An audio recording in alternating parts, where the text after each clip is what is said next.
Continues unit number 2 બરાબર. Last લેક્ચરની અંદર હજી પણ આપણા સમાજની અંદર જે અસમાનતા પ્રવર્તે છે એના માટે આપણે વાત કરતા હતા, એને જ આપણે કન્ટિન્યુઝ કરશું. તો છેલ્લું હતું, સ્ત્રીને મિલકત અને વારસામાં પૂરો અધિકાર નથી મળતો અને મળે તો એનું સંચાલન કરવામાં એ અસમર્થ છે. એના પછી નેક્સ્ટ, દહેજ વિરોધી કાયદાઓ હોવા છતાં અલગ અલગ નામ બહાનાના આધારે આજે પણ દહેજ પ્રથા જીવંત, અને દહેજના કારણે સ્ત્રીને અનેક શારીરિક, માનસિક, સંવેગાત્મક અત્યાચારોનો ભોગ બનવું પડે. આત્મહત્યા કરવા મજબૂર કરાય, મારકૂટ કરાય, મારી નાખી તેને આત્મહત્યામાં ખપાવાય. પરિણામે દહેજ ન આપી શકે તેવા મા બાપની દીકરી કુંવારી રહે અથવા તો તેને અયોગ્ય પાત્ર સાથે પરણાવી દેવામાં આવે. બરાબર. દહેજ વિરોધી કાયદો છે, ઠીક છે, પરંતુ સમાજ એને પૂરેપૂરો સ્વીકારતો નથી. પરિણામે જુદા જુદા નામ હેઠળ, જુદા જુદા બહાના હેઠળ, જુદા જુદા કારણો હેઠળ છે એ છોકરીવાળા પાસેથી પૈસા કે સુવિધા કે વસ્તુઓ છે એ લેવાય છે. જ્યારે તમે દહેજનું ચેપ્ટર ભણશો તો ત્યારે એની અંદર ઘણી બધી ડિટેલ, ઘણા બધા શબ્દો, એના પર્યાયવાચી શબ્દો છે એ આવશે.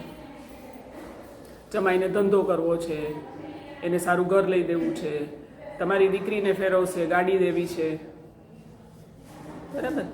આવા જુદા જુદા બહાના હેઠળ છોકરીવાળા પાસેથી પૈસા લેવાય છે. જો પૈસા અથવા ચીજ વસ્તુ અથવા જે માગણી છે એ પૂરી નથી કરાતી તો વહુને શારીરિક, માનસિક, આર્થિક, સંવેગાત્મક બધી જ રીતે એની ઉપર અત્યાચાર કરાય. બાળક હોય તો એને મળવા ન દે, એને જુદું રાખે, મારે, કૂટે, ખાવા પીવા ન દે, બહાર ન નીકળવા દે, શંકા કરવામાં આવે, મીણા ટોણા મારવામાં આવે. બરાબર. એવી સિચ્યુએશન ઊભી કરાય કે આત્મહત્યા કરી લે. પાણી બંધ કરી દો તો સચ. અથવા તો ઘણી વખત એને મારી નાખવામાં આવે, પરંતુ એને આત્મહત્યા તરીકે દર્શાવવાની કોશિશ કરવામાં આવે. પિયરિયા સાથે વાતચીત ન કરવા દે, પિયર મળવા ન જવા દે, પિયરિયાને મળવા આવવા ન દે. બરાબર. આ સિવાય ઘણું બધું. પછી છે, આર્થિક ઉપાર્જનના કાર્યમાં જોડાયેલી સ્ત્રીએ પોતાની મૂળભૂત ભૂમિકા ભજવવી જ પડે છે. માટે વ્યવસાય ઉપરાંત ઘરને સંભાળવાની બેવડી જવાબદારી તેના શારીરિક, માનસિક સ્વાસ્થ્ય અને કૌટુંબિક અને સામાજિક સંબંધો ઉપર માઠી અસર પાડે છે.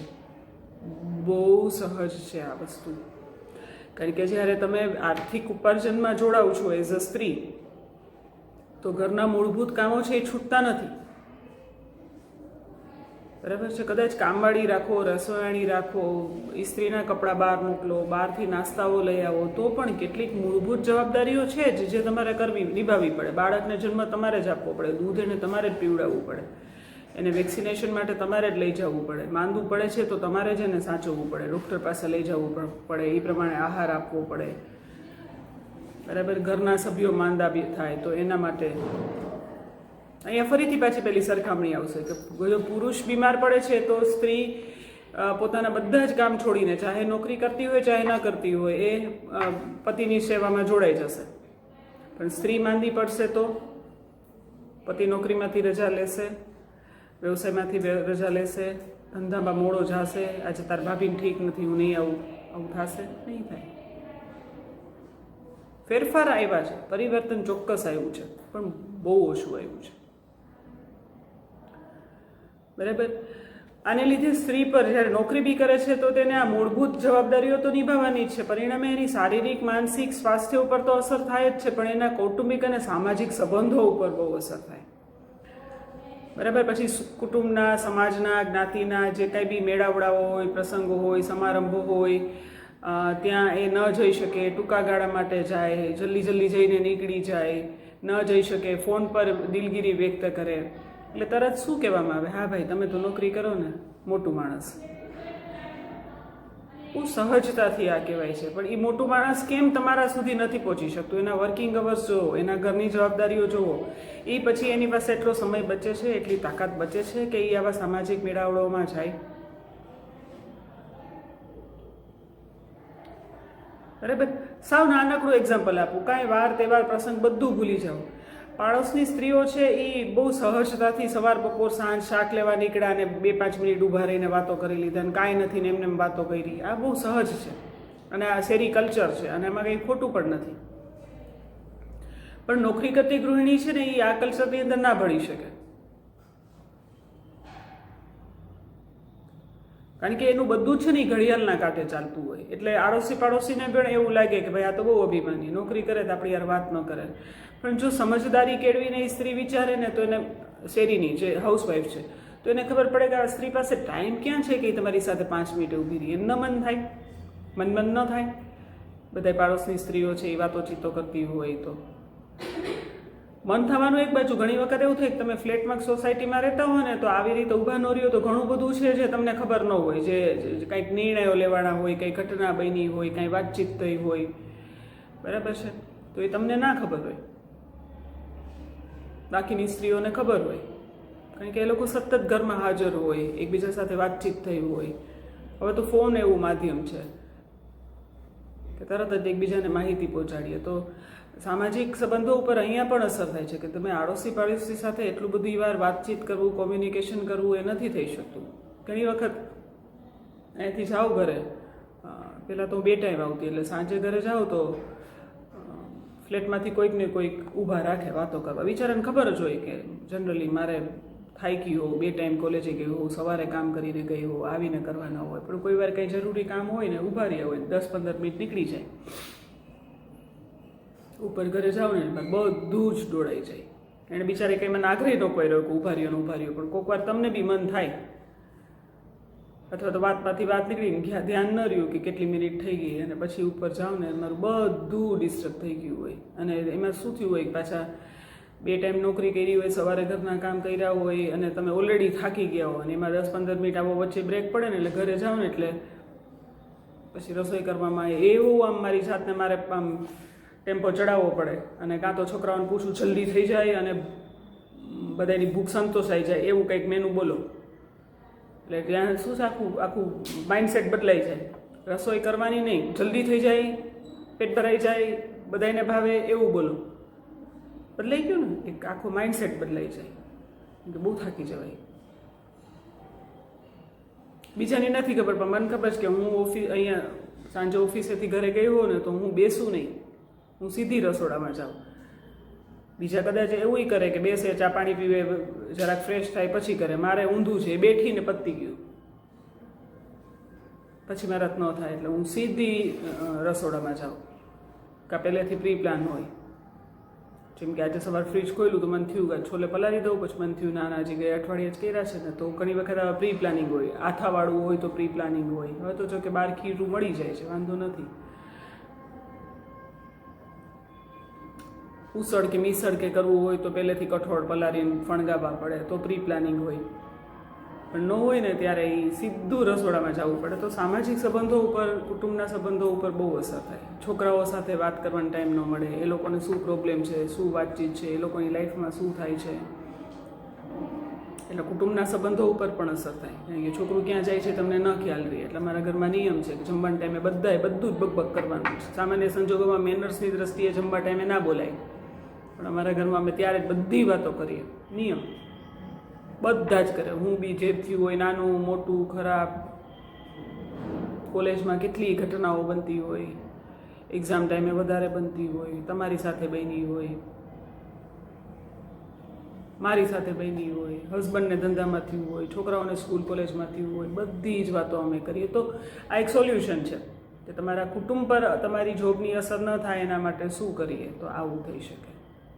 સાંજના ટાઈમે, રાતના ટાઈમે અડધી કલાક હું બધાને કહી દઉં મોબાઈલ મૂકી દો, ચાલો વાતો કરો.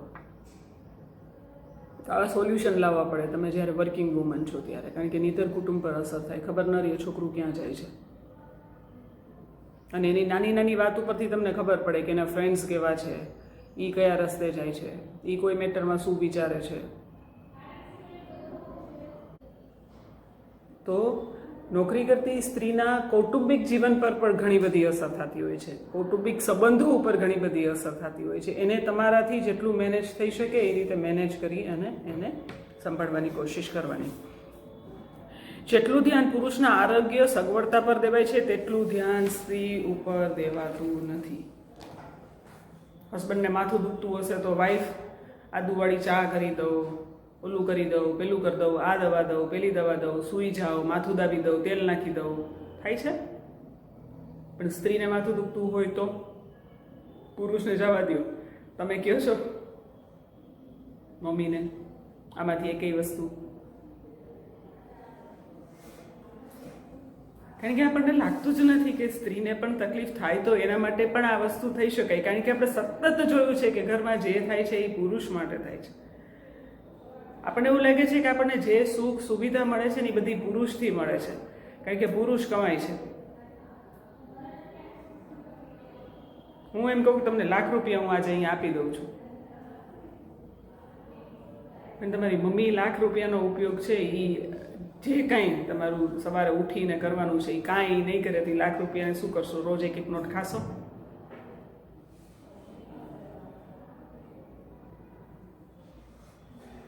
તો આપણને કોઈ દિવસ એવું લાગતું જ નથી કે જે તકલીફ પુરુષને થાય એ સ્ત્રીને પણ થાય. પુરુષનું સ્વાસ્થ્ય કથળે તો સ્ત્રીનું વધારે કથળે. દર મહિને લોહી જાય છે, ડિલિવરીઓમાં કેટલું બધું જાય છે, બાળકને ફીડિંગ કરાવે છે કેટલું બધું જાય છે. કેલ્શિયમ ને પ્રોટીન. નિષ્ઠાએ બહુ સરસ એક કવિતા લખી છે, મારા બર્થડે દિવસે જ લખી હતી એણે. ફેસબુક ઉપર એ મૂકી હતી મેં અને મારા સ્ટેટસમાં પણ હતી. બહુ સરસ લખ્યું હતું એણે. એનું પહેલું વાક્ય હતું કે હા, મારું પહેલું ઘર છે એ માણસનું શરીર હતું, ત્યાંથી શરૂ કર્યું ને મને કેલ્શિયમ આપ્યું મારા હાડકાનું બંધારણ કરવા માટે, તે મને પ્રોટીન આપ્યું મારા મસલ્સ બનાવવા માટે, મારા આત્માનું મારા ફેફસાનું સર્જન છે એ તે તારામાંથી કર્યું. હા, મને માણસમાં ઘર મળ્યું. હા, મને મારી મામાં ઘર મળ્યું. આ કવિતા હતી એની પહેલી. આ પહેલી શું મારા બર્થડેને દિવસે મને સમર્પિત કરી હતી. આવો વિચાર કેટલાને આવે છે? આપણને હંમેશા એવું દેખાય છે કે પપ્પા છે તો બધું છે, પણ પપ્પા તો ખાલી પૈસા આપી દે છે. ગોર ગોપાલદાસ, એની કોઈ દિવસ વિડીયો ક્લિપ જોઈ છે આ લોકોએ? એ હિન્દી ઇંગ્લિશ મિક્સમાં બોલે છે. કાલે જ હું જોતી હતી, મેં એક નિષ્ઠાને મોકલી છે. થોડુંક સમજવાની કોશિશ કરજો. એમાં મને ખબર નથી મેં લોકોને મોકલી છે કે નહીં, પણ કાલે એની ક્લિપ હતી ને એ મોટે ભાગે યંગ જનરેશનમાં લેક્ચર્સ આપે છે. હરે રામા હરે કૃષ્ણના કદાચ એ છે. તેણે પૂછ્યું કે કોને લાગે છે પૈસાથી સુખ છે? તો કોઈ હાથ ઊંચો ન કર્યો. અચ્છા, કોને એવું લાગે છે પૈસાથી સુખ નથી? બહુ બધાએ હાથ ઊંચો કર્યો. એટલે કે શ્યોર ને? તો કે હા. અચ્છા, તો હવે કયો કે તમને બધાને ખબર છે કે પૈસાથી સુખ નથી, પછી છતાંય તમારામાંથી કોણ એવા છે કે જેને હજી વધારે પૈસા કમાવા છે? બધાએ બે હાથ ઊંચા કર્યા. એને સમજાવ્યું કે પૈસાથી તમે સગવડતાઓ ખરીદો છો, પૈસાથી સુખ નહીં. આપણે મેઇન કોન્સેપ્ટ છે ને એ અહીંયા જ ભૂલી ગયા છીએ. માટે જ આપણને પુરુષ અને સ્ત્રીની ભૂમિકાઓમાં પુરુષ વધારે મહત્વનો એટલે જ લાગે છે, કારણ કે આપણે બધું છે ને પૈસાથી તોલીએ છીએ.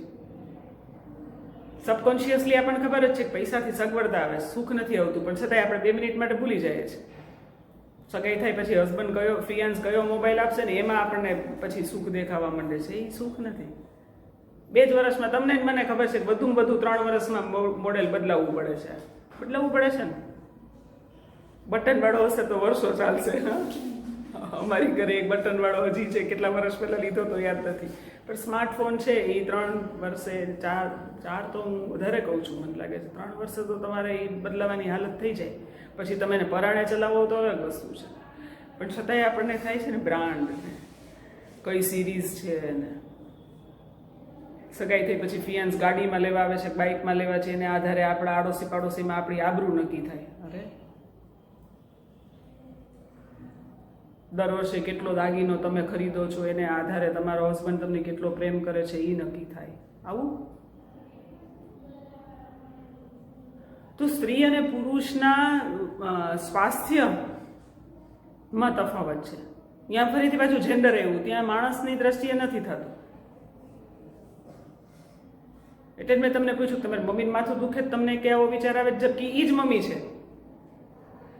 જે તમને 9 મહિના પેટમાં તો રાખ્યા જ છે, પણ પછી એ યાદ રાખીને બધા વેક્સિનેશન દેવાનું, ડૉક્ટર પાસે લઈ જવાનું, સાજા માંદા એ ડૉક્ટર પાસે લઈ જાય, સ્કૂલમાં એડિશનના આવે, ટાઈમસર ફી ભરવાનું કામ ભલે પપ્પા પૈસા આપે ત્યારે એ ભરે છે, એ કરે, તમને ભણાવે, ભણો નહીં તો મારે, એનાથી ન ભણાવે પપ્પાને કહે કે ટ્યુશનમાં મૂકવી પડશે.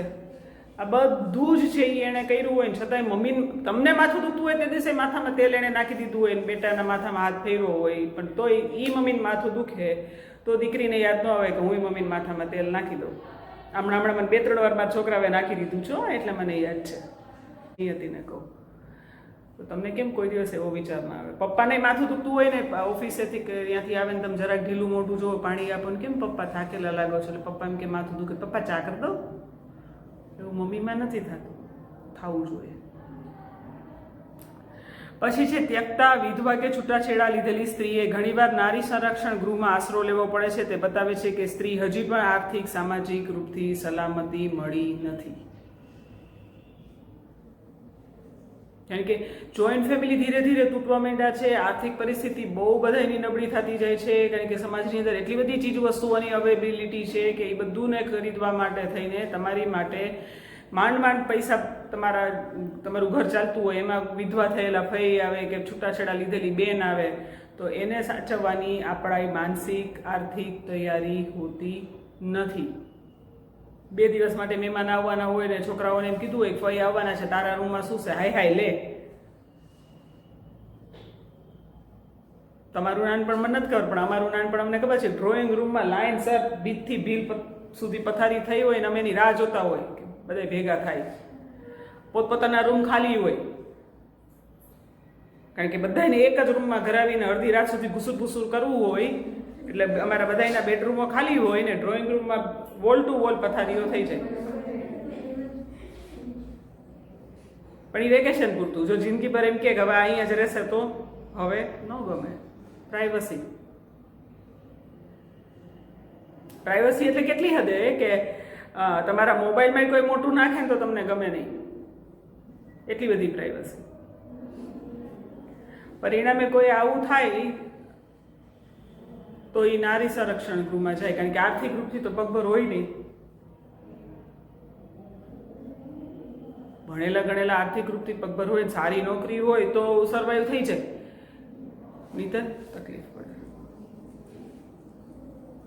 શેરીએ ગલીએ ઘરે તમે જાઓ ને તો તમને આવા બધા કિસ્સાઓ છે એ જોવા મળે. બાકી બધાને બાંધી મુઠ્ઠી લાખની એટલે બોલે નહીં, બાકી બધું જ હોય.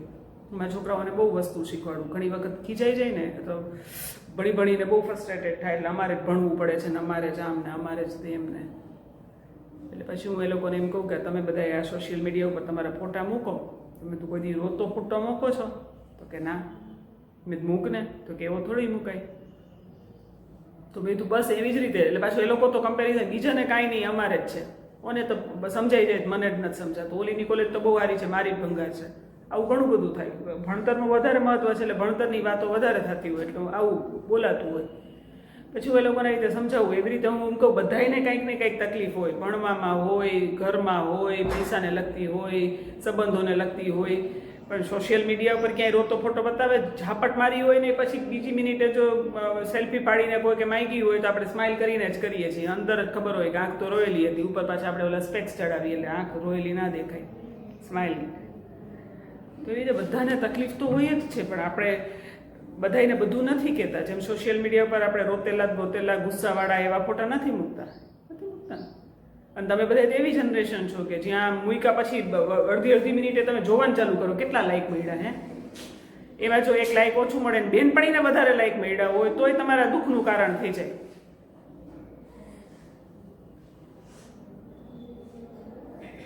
તો તમારા સુખ ને દુઃખનું પેરામીટર કેવું? કેટલી લાઈક મળી. આ વધારાની સમસ્યાઓ ઊભી નહીં કરતા. અને જો તમને એવું લાગે ને કે સોશિયલ મીડિયા તમારી પર હાવી થઈ ગયું છે અને તમે અડધી મિનિટે ચેક કરો છો કેટલા લાઈક મળ્યા, છોડી દેજો થોડો વખત માટે. કાં સોશિયલ મીડિયા છે ને ડીએક્ટિવેટ કરી નાખજો ને કાંઈ એમાં તમારા ફોટા અને તમારી પોસ્ટ મૂકવાનું બંધ કરી દો. એનાથી 2 વસ્તુ થશે. એક તો તમને મનની શાંતિ મળશે, પછી જોવાનું જ ન આવે. અને બીજું પછી તમને ખબર પડશે કે કોણ તમને ખરેખર મિસ કરે છે, કારણ કે પછી એનો પર્સનલમાં ક્યાંક મેસેજ આવશે, કેમ હમણાં પોસ્ટ નથી મૂકતી. એ હાચા મિત્ર કદાચ.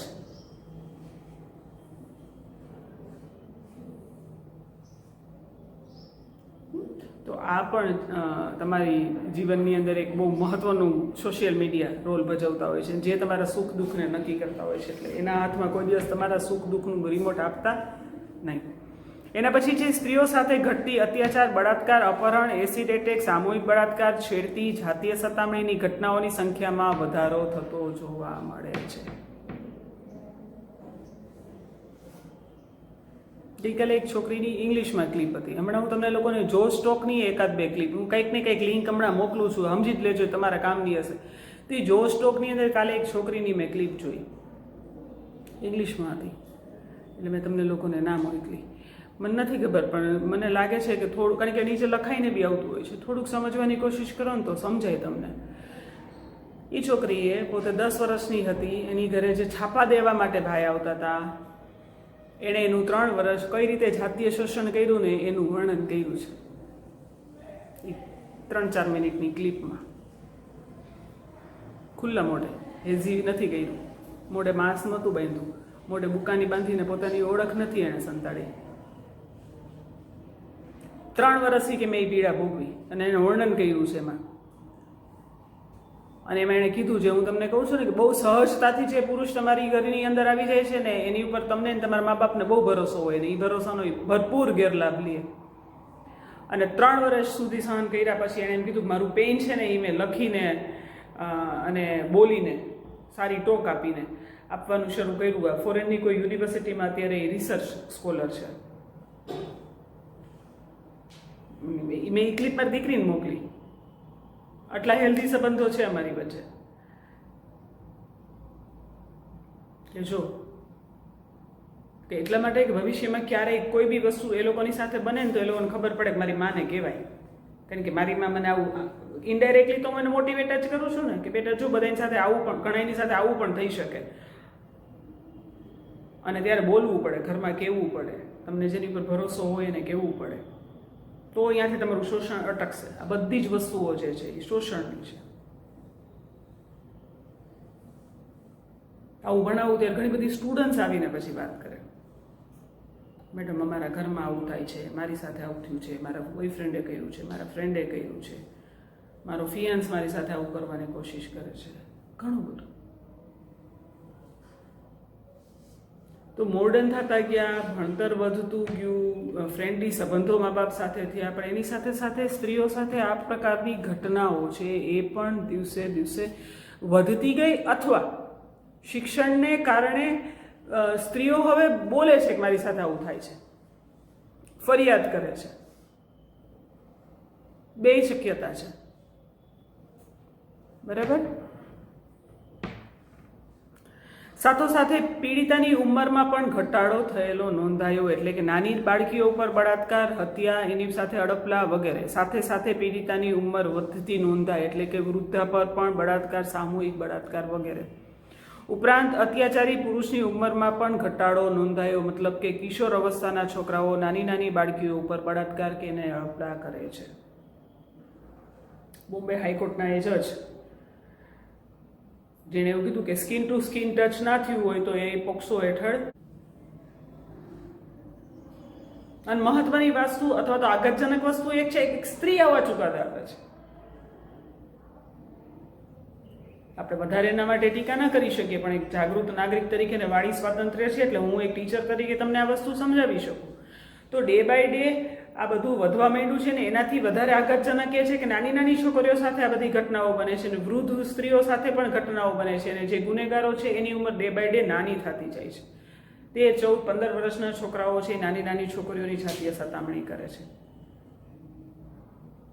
ક્યાંક ને ક્યાંક એ લોકોના શરીરમાં થતા ફેરફારો અથવા તો ન જોવાનું ખોટી જગ્યાએથી જોઈને આવે છે, માટે એ લોકો પોતાની કુતૂહલતા, પોતાનું પ્રશ્નો ના ઉકેલ શોધવા માટે પણ કદાચ આ કરે છે. આપણે એને જસ્ટિફાઈ નથી કરી શકતા, ન કરવા બી જોઈએ. તો આટલા એજ્યુકેશન વધવા માંડ્યું, ફ્રીડમ આવવા માંડ્યું, બંધારણ બધું આપણા માટે સપોર્ટમાં આવ્યું, છતાંય હકીકત છે કે સ્ત્રીઓ ઉપર અત્યાચારો ડે બાય ડે શારીરિક, માનસિક, આર્થિક, જાતીય, આર્થિક બધા જ શોષણો ડે બાય ડે વધતા જાય છે અને એની સામે સ્ત્રીની ઉંમર નાની અને મોટી થતી જાય છે. મોટી ઉંમરની સ્ત્રીઓ સાથે પણ થાય છે અને નાની ઉંમરની બાળકીઓ સાથે પણ થાય છે. પછી છે સ્ત્રીઓના આર્થિક, શારીરિક, માનસિક શોષણના કિસ્સામાં વધારો. હમણાં જ હજી સમજાવ્યું મેં તમને, એટલે એ તમને સમજાશે. ટુ બી કન્ટિન્યુઅસ રાખીએ. એક જ અહીંયાથી વિડીયો કાપી નાખું. બાળકો, વિડીયોની એક લિમિટ હોય છે, એટલે એ લિમિટ થઈ ગઈ છે એટલે હું અહીંયાથી કાપું છું, પણ આપણું આ જ યુનિટ, આ જ પોઈન્ટ છે એ કન્ટિન્યુઅસ છે.